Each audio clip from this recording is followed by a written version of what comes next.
Donald Trump mengklaim Amerika Serikat tidak terlibat dalam serangan Israel ke Iran kali ini. Namun sebaliknya, media Israel Hayom melaporkan bahwa Israel telah berkoordinasi dengan Amerika Serikat untuk menyerang Iran.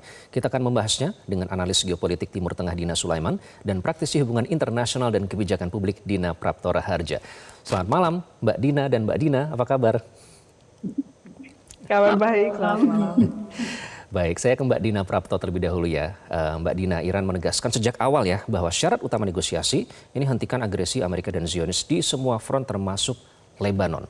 Tapi karena Israel melanggar terus menyerang hingga memakan korban ribuan warga sipil, akhirnya Iran melancarkan serangan ke Israel. Seberapa parah serangan Israel ke Lebanon ini hingga Iran akhirnya melancarkan serangan balasan, Mbak Dina Prapto?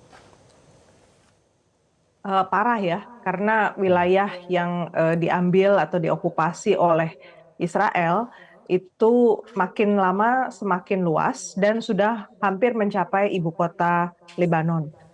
Kemampuan Lebanon untuk melindungi diri sendiri kelihatannya betul-betul memang sangat minim.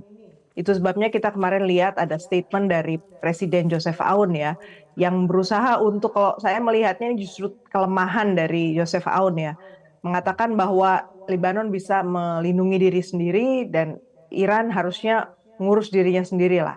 Tapi menurut saya nggak ada bukti bahwa Israel itu akan berhenti dengan posisi yang disampaikan oleh Joseph Aoun. Jadi memang kalau dilihat dari gempuran yang makin meluas, bangunan yang rusak dan masyarakat yang terus dihimbau untuk pindah dari wilayah-wilayah yang ada di Lebanon Selatan, artinya Lebanon ini sebenarnya dalam posisi hendak ditundukkan secara penuh oleh Israel. Oke, nah artinya sebenarnya yang fokus menjaga kedaulatan dari Lebanon adalah Hezbollah ya. Tapi Israel terus menyerang ini tidak mendengarkan seruan dari Presiden Amerika Serikat Donald Trump. Nah, yang terbaru statement dari Khatam Al-Anbiya, Mbak Dina Sulaiman, ini Iran menghentikan untuk sementara serangan, tapi memperingatkan jika provokasi terus dilakukan, Iran akan menyerang dengan tentu lebih keras begitu. Nah, tapi yang ditargetkan Iran sebelumnya kan adalah pangkalan udara Israel, Ramat David. Ini tempat diluncurkannya serangan ke Lebanon. Apa dampak serangan ke Ramat David ini, Mbak Dina Sulaiman, bagi pertahanan militer Zionis Israel? Iya, kalau detailnya kan belum dirilis ya oleh media-media Israel sendiri ataupun bocoran yang diterima oleh netizen. Biasanya muncul itu di X ya, apa saja yang rusak. Karena kebiasaan Israel biasanya awalnya tuh menutup-nutupi dulu, baru kemudian akhirnya terbongkar. Tapi bahwa rudal Iran itu bisa menembus pertahanan udara Israel, ini merupakan sebuah prestasi besar buat Iran dan juga menunjukkan bahwa ternyata Israel tidak sekuat yang dimitoskan selama ini ya. Israel kan disebut-sebut punya Iron Dome, punya pertahanan udara yang sangat canggih yang ya itu dibuat oleh Amerika Serikat ya. Ini menunjukkan bahwa sudah tidak berfungsi dengan baik lagi, kemungkinan besar ya akibat dari perang 40 hari yang dimulai dari 28 Februari sebelumnya. Dan kemudian juga ini jelas melemahkan moral dari militer Israel sendiri, saya pikir ya, ketika pangkalan militernya langsung nih yang bisa kena rudalnya Iran. Kalau kita lihat dari dua militer ini ya, militernya Iran dan militernya Israel itu sangat berbeda dari sisi mental ya.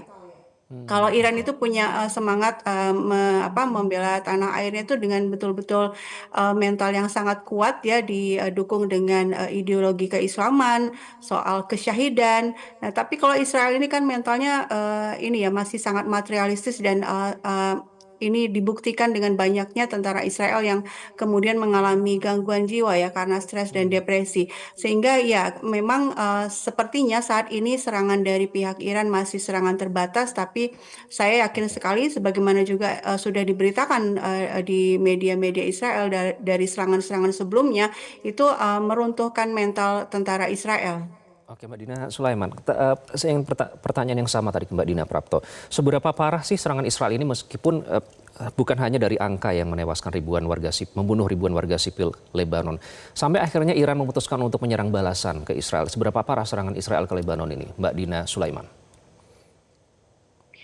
Ya, kalau serangan dari Israel ini parahnya dari sisi bahwa yang diserang itu ini masyarakat sipil gitu ya. Meskipun yang dijadikan alasan oleh Israel mereka ini menyerang Hizbullah, tapi kenyataannya yang dibom oleh Israel itu adalah desa-desa, kota-kota yang di dalamnya banyak sekali masyarakat sipilnya sehingga yang sudah gugur ya itu sudah sekitar 2000-an ya. Dan kalau yang terakhir itu Dahiyeh itu di Beirut ya, bayangkan di Jakarta ya, meskipun di pinggirannya, bayangkan ibu kota loh ya. Di Jakarta dibom itu kan luar biasa.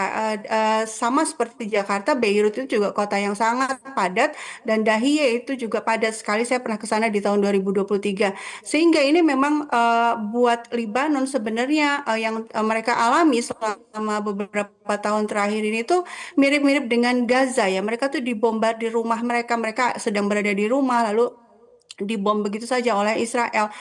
Cuma memang ya perhatian masyarakat dunia tidak tidak sebanyak terhadap Gaza dan memang di Gaza memang kehancurannya jauh lebih besar. Tapi saat ini pun yang dialami oleh orang-orang Libanon, terutama Libanon Selatan itu juga sangat berat ya, mirip seperti yang dialami oleh orang-orang Gaza. Oke, Mbak Dina Prapto, di tengah upaya diplomasi ya, ada klaim dari Trump yang menyatakan bahwa Trump atau Amerika Serikat tidak terlibat dalam serangan Israel ke Iran. Bahkan mengklaim sudah melarang Netanyahu untuk membalas Iran, yang merupakan sebenarnya tanggapan atas serangan Israel ke Lebanon ya sebelumnya. Kalau memang ini benar, Trump minta Netanyahu untuk tidak menanggapi, apa maksudnya Trump sebenarnya, Mbak Dina Prapto? Maksudnya Trump adalah untuk mengecilkan peranan Iran maupun Israel, bahwa yang terjadi ini skirmishes gitu, hanya masalah-masalah kecil saja. Dia ingin membuktikan kepada, intinya kan dia sedang bicara pada publik Amerika Serikat. Situasi Amerika Serikat di dalam negeri sebenarnya cukup genting secara elektoral ya, secara urusan pemilu ini sebenarnya sudah mulai kelihatan ada sisi genting untuk Trump. Makanya dia kemudian harus menunjukkan bahwa yang terjadi di luar sana itu sebenarnya bukanlah satu masalah yang serius yang harus membuat para politisi di Amerika Serikat prihatin gitu. Padahal tentu saja faktanya sebaliknya. Yang disampaikan itu kan nggak konsisten ya dengan fakta di lapangan. Sama seperti tempo hari Trump juga bilang bahwa Amerika Serikat itu menang telak terhadap Iran. Kalau memang menang telak, kenapa dia masih punya kemampuan untuk menyerang balik Israel begitu. Jadi kalau dilihat dari narasi, sebenarnya Trump kembali sedang dalam posisi untuk menciptakan narasi baru supaya di dalam negerinya dia tetap dapat dukungan. Ini masa kritis karena bulan Juni tanggal 3 kemarin itu diambil satu keputusan di House of Representatives yang intinya di situ sudah ada 4 anggota Partai Republikan yang membelot mendukung Partai Demokrat. Dan posisinya sekarang dalam waktu 15 hari plus 3 harinya itu harus 15 hari dipertimbangkan, 3 hari kemudian harus sidang, itu akan dibawa ke Senat. Karena keputusannya lolos ya di House of Representatives bahwa 60 hari itu sudah lewat dan Trump harusnya menarik pasukan dari wilayah Hormuz dan juga berhenti untuk melakukan serangan terhadap Iran tanpa approval dari Kongres. Jadi situasi di dalam negeri Amerika Serikat untuk elektoral, 4 partai itu adalah dari major swing states, negara bagian yang selama ini setidaknya 2 di antaranya itu punya trauma politik sendiri buat Trump, karena itu purple state, jadi wilayah negara bagian yang antara merah dan biru. Kalau di sana kan lambang partainya merah dan biru ya, itu bercampur sehingga warnanya sampai menjadi ungu. Pennsylvania dan Michigan ini 2 negara bagian yang kalau kalah Partai Republikan atau Demokrat itu cuma tipis sekali, nggak nyampe sampai 2%, bahkan pernah kejadian cuma 0,4% pada zaman Trump menang terhadap Hillary Clinton. Jadi artinya ini posisi yang sangat menentukan untuk outcome pemilu bulan November 2026. Jadi sudah mulai terasa Oke, ya, karena kalau swing ya. state sudah masuk, situasinya berubah, artinya situasi swing state yang lain itu bisa jadi ikut berubah. Oke, yang menarik baik Trump maupun Netanyahu sebenarnya secara politis sama-sama mendapatkan tekanan di dalam negeri ya. Kalau tadi Trump seperti dinyatakan Mbak Dina Prapto, Netanyahu juga menghadapi tekanan di dalam negeri karena polling terakhir di Israel menyatakan bahwa lebih banyak yang mendukung Israel tetap melanjutkan untuk melakukan agresi ke Lebanon. Nah, Mbak Dina Sulaiman, ini berkebalikan dengan statement Trump bahwa AS tidak ikut campur. Tapi media Israel sendiri, Israel Hayom ini menyebutkan bahwa Amerika Serikat sudah berkoordinasi dengan Israel dalam serangannya ke Iran. Nah, apakah serangan kali ini benar-benar menurut Anda tidak ada intervensi dari Amerika Serikat? Ya, kalau saya lebih meyakini bahwa pasti ada koordinasi ya, karena kan perang ini dimulai oleh mereka berdua ini ya, Amerika Serikat dan Israel ini sudah berkoordinasi sejak awal, sehingga memang saya pikir Trump ini hanya ini ya berusaha menenangkan pihak-pihak lain bahwa oh Amerika tidak ikut dan berusaha untuk menunjukkan bahwa dia menekan Netanyahu ya untuk tidak melakukan balasan lagi. Tapi kalau kita lihat polanya selama ini itu kan Trump ini berada di bawah kendalinya Netanyahu ya. Sudah 40 tahun itu Netanyahu membujuk presiden-presiden sebelum Trump untuk memerangi Iran secara langsung, tidak ada yang mau. Sekarang Trump yang mau gitu ya. Dan meskipun situasi semakin sulit di dalam negeri seperti yang tadi disampaikan Mbak Dina Prapto, tapi Trump kan terus berkeras ya, terus berkeras untuk Ya. melanjutkan perang. Sehingga di satu sisi memang Trump itu kayaknya ingin menghentikan perang, ingin negosiasi, tapi di saat yang sama sebenarnya kan banyak sekali pihak-pihak yang mendukung Trump untuk melanjutkan perang. Misalnya adalah orang-orang kaya Amerika Serikat yang pro-Zionis, yang selama ini mendukung politiknya Trump, kemudian juga perusahaan-perusahaan senjata, perusahaan minyak yang meraih keuntungan besar dari Ya. berlanjutnya perang. Sehingga saya pikir pernyataan Menlu Kementerian Luar Negeri Iran ya Ismail Bagei itu kan juga begitu ya, nggak mungkin kalau Amerika Serikat tidak tahu ya, pura-pura tidak tahu saja tapi pasti tahu. Apalagi itu jadi kontradiktif ya dengan statement Trump yang menyebut bahwa kendali ini ada di saya bukan di orang lain, menyebut Netanyahu.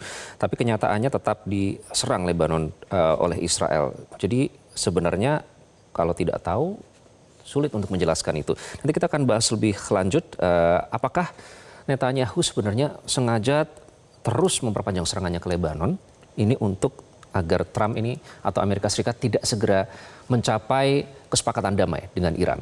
Kami harus jeda terlebih dahulu. Kami akan lanjutkan sesaat lagi. Tetaplah di Prime Time News. Dan kita kembali lanjutkan diskusi bersama Mbak Dina Sulaiman dan Mbak Dina Prapto. Mbak Dina Prapto, kalau kita barusan menyimak ya, itu soal kekhawatiran Amerika Serikat terhadap meningkatnya spionase Israel. Nah, apakah menurut Anda ini ada relevansinya dengan tindakan Netanyahu yang terus-menerus melanggar gencatan senjata dengan menggempur Lebanon agar tujuannya kesepakatan damai yang diupayakan antara Amerika Serikat dan Iran tidak kunjung tercapai karena Israel melalui upaya spionasenya akhirnya mengetahui bahwa Amerika mungkin dianggap tidak sesuai dengan keinginan dari Netanyahu. Mbak Dina Prapto. Iya, ya pasti ada kaitannya ya. Kalau saya melihat memang Israel walaupun dia negara kecil, dia juga ekonominya berbasis defense ya, defense industry untuk bahkan sampai sekarang levelnya itu sudah offensive industry. Jadi kalau kita perhatikan perkembangan di Timur Tengah ini sebenarnya sangat memprihatinkan karena yang kemudian menjadi dasar untuk ekonomi bergerak sekarang di sana itu justru adalah perang dan permusuhan dan juga serangan terhadap masyarakat sipil. Jadi Amerika Serikat sebenarnya juga tidak dalam posisi yang aman-aman saja. Betul sekali karena memang Israel itu punya kepentingan untuk tetap menggerakkan perekonomiannya dengan basis mereka memproduksi senjata atau komponen-komponen senjata yang kemudian bisa diekspor dan digunakan untuk urusan-urusan yang sifatnya military intervention ya, intervensi militer. Ini situasinya sungguh sangat tidak baik. Mungkin satu lagi yang perlu kita masukkan di gambaran ini adalah bahwa negara-negara yang dilaporkan oleh sejumlah pihak juga terlibat sebenarnya bukan sekedar pasif tapi mereka masih tetap memberi dukungan kepada Israel. Notabene termasuk juga negara-negara di Eropa Barat ya, juga bahkan Australia misalnya, itu mereka punya peranan masing-masing ya dalam menjaga ekonomi Israel masih tetap bisa berjalan. Jadi menurut saya kalau kita sebagai pemain yang ada di luar dari keseluruhan konflik yang berlangsung ini, kita itu dihadapkan pada satu posisi yang tidak mudah, bahwa yang kita pikir sebenarnya itu tidak menjadi bagian dari konflik, mereka juga membiarkan konflik ini menjadi semakin besar. Dan tidak mustahil memang pada ujung-ujungnya terjadi lingkaran setan juga di antara mereka ya, yang mereka pikir bisa diselesaikan ternyata bisa berujung mereka sendiri menjadi korban, misalnya masyarakat Amerika Serikat.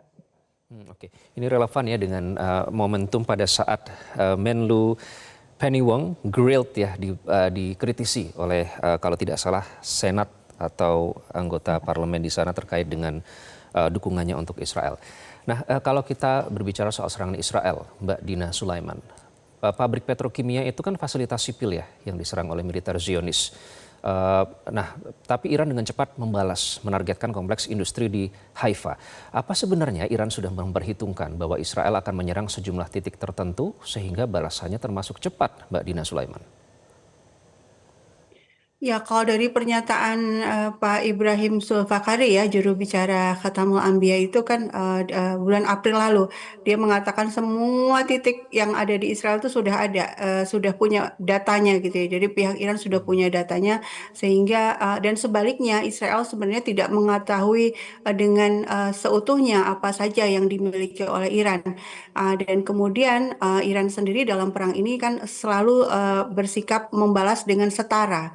Sehingga ketika Israel menyerang pabrik petrokimia Iran, ya Iran sudah punya data pabrik petrokimianya Israel ada di koordinat mana, sehingga Iran langsung memberikan serangan ke pabrik yang sama, yang setara. Nah, yang menarik saya pikir sih dari sisi bahwa perang ini buat Iran sekarang sudah beda fase ya. Kalau sebelumnya itu Iran kan memberi nama perangnya ini True Promise ya, janji setia. Maksudnya apa janji setia? Kan Iran selama ini sejak 1979 itu selalu berjanji untuk membantu orang-orang tertindas di seluruh dunia, terutama di Palestina.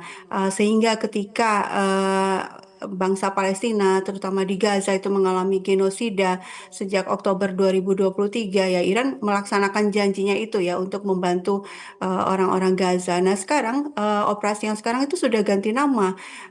Namanya jadi Nasr ya. Nasr itu diterjemahkan sebagai kemenangan, menunjukkan bahwa saya pikir ya ini kelihatannya indikasi bahwa Iran ingin mengakhiri perang ini benar-benar terakhir gitu ya, supaya betul-betul Amerika Serikat bisa dikalahkan, juga Israel bisa dikalahkan, sehingga ya yang dijanjikan selama ini yaitu Palestina bisa meraih kemerdekaannya dan tidak dijajah lagi oleh Israel. Ini pembuktian dan penegasan ya bahwa peringatan tidak pernah main-main dan benar-benar dilaksanakan. Mbak Dina, saya ingin bertanya Mbak Dina Prapto, kenapa ini sudah diperingatkan berkali-kali oleh Trump, apalagi Amerika Serikat sudah memediasi gencatan senjata di Lebanon, tapi kenapa Israel ini masih keras kepala? Apalagi sekarang ya, update terkini Yaman sudah ikut dalam keduanya ini, ikut mengancam akan menutup Selat Bab el Mandab dan juga akan membela Iran begitu. Nah, apakah Israel ini sebenarnya kalau kita lihat kan resiko yang dihadapi itu sangat tinggi. Sebelumnya Houthi sukses menyerang kapal Israel, menenggelamkan, juga menutup pelabuhan Eilat yang merupakan gerbang Israel ke Laut Merah dan satu-satunya pelabuhan dagang ke dan dari Asia. Kenapa Israel tetap keras kepala meskipun resikonya sangat tinggi di depan mata, Mbak Dina Prapto? Karena kekacauan yang terjadi di negara-negara di Timur Tengah itu justru dianggap menguntungkan untuk Israel. Pertama, bahwa tadi wilayah yang diinginkan oleh Israel menjadi bagian dari, kita bisa sebut Greater Israel, Israel Raya, itu menjadi betul-betul kenyataan. Di sisi lain, dan itu kampanye penting ya untuk politik dalam negeri Partai Likud. Tapi di sisi lain juga kita bisa lihat bahwa ekonomi Israel memang berbasis tadi penggunaan senjata yang semakin luas, kekacauan, insurgencies, tindakan-tindakan di negara-negara, semakin kacau negara tetangga, maka semakin bisa dia masuk ke dalam sistem yang membuat negara-negara tetangga itu tetap lemah, tidak bisa menjadi musuh gitu ya untuk Israel dari segi persenjataan ataupun unity ya, persatuan. Jadi yang memang sangat mengkhawatirkan adalah bahkan negara-negara yang selama ini sudah merasa mendapatkan perlindungan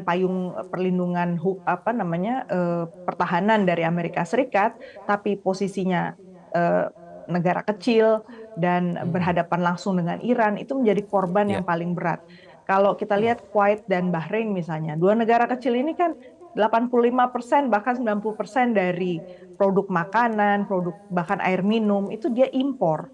Dan ketika Iran itu menyerang wilayah pelabuhan di sana, walaupun tujuannya memang pangkalan militer Amerika Serikat, esensinya sama, itu justru situasi jadi nggak pasti dan akhirnya makanan, kemudian kebutuhan pokok lah, itu akhirnya terganggu salurannya. Jadi menurut saya memang situasi ini semakin panjang, semakin lama, dan semakin Iran juga memperluas eskalasinya, semakin kacau ya situasi Timur Tengah dan semakin lama juga kita yang ada di wilayah Asia ini tersandera dengan harga minyak yang jelas hari ini aja udah naik lagi menjadi Betul. mendekati 100 dolar per barel ya, naik lagi 5%. Jadi bisa dibayangkan kalau bab El Mandet itu tuh wah itu risikonya bukan cuman energi fosil, energi renewable pun komponen-komponennya makin susah ditemui.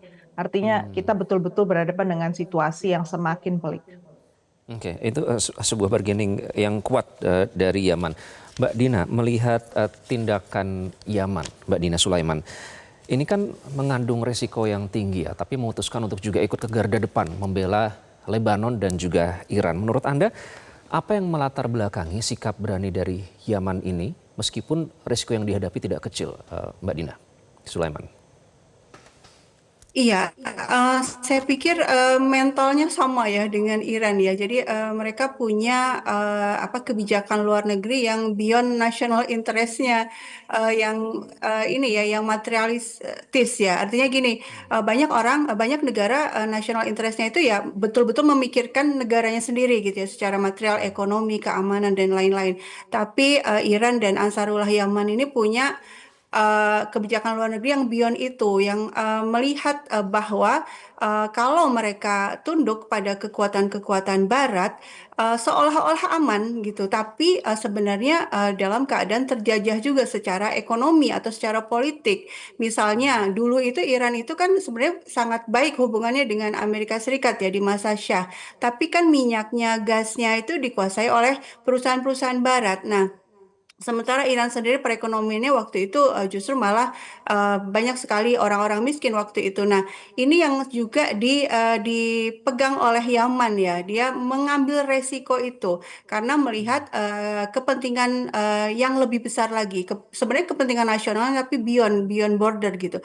Dan kalau kita lihat sebenarnya Yaman itu bukan tanpa strategi ya. Kita lihat di bulan Mei sampai Maret sampai Mei 2025 itu kan sebenarnya Amerika Serikat sudah menyerang ke Yaman ya, sudah mendatangkan 2 kapal induknya loh ke Yaman. Dan kemudian dalam 52 hari akhirnya kapal induknya Amerika Serikat itu keluar. Karena memang nggak sanggup lagi melanjutkan perang. Karena memang biayanya terlalu besar buat Amerika Serikat. Sementara Yaman balik lagi, sama seperti Iran.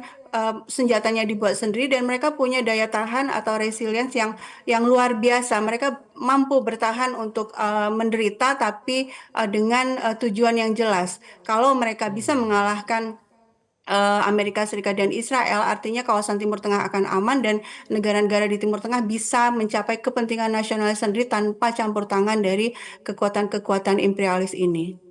Oke, baik kita nantikan karena 25 menit yang lalu ya, ada informasi dari Reuters mengutip bahwa ada percakapan telepon antara Netanyahu dan juga Trump. Kita nantikan hasilnya karena sudah semakin banyak pihak yang panik termasuk Uni Eropa juga sudah mendesak agar semua pihak untuk menahan diri. Tapi ternyata ini tidak berlaku bagi Zionis Israel yang terus-menerus melanggar gencatan senjata.